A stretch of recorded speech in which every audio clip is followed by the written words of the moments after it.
musharaxa madaxweynaha xilka Soomaaliya u taagan Omar Cabdirashiid Ali Sharma Arke ayaa maanta hor yimid saxaafadda Soomaaliya isagoona arrimo badan oo xasaasi ah ama waaqi ah shaaca ka qaaday wuxuu si weyn u dhaliilay dawladaha diriska la ah Soomaaliya kuwaas oo ku sheegay in ay dana gaar ah ay ka fushanayaan Soomaaliya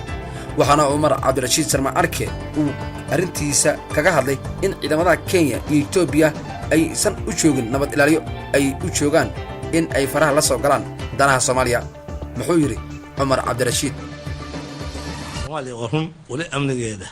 ayaa gacan laga siiyaa in Amazon ay joogto warjeena insha Allah dhaqso inaan uga baxno ciidan qaran dhisno oo runtii anaga aan ku filan amnigeena laakiin sideedaba amniga gacantana la ka siinay in la kaga faa'iideysto oo ajandooyin siyaasadeed iyo musharax gaar ah yani la saaro culays dawlad goboleedyada inay u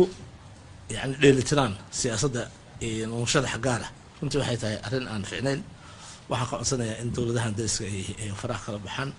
ay noqdaan dad qadarin iyo ixtiraam naga dhexayso sovereignty ayaa dal kasta leeyahay innaguna waxaan ku dadaalaynaa haddii ilaahay inaan ayahayna ka tashano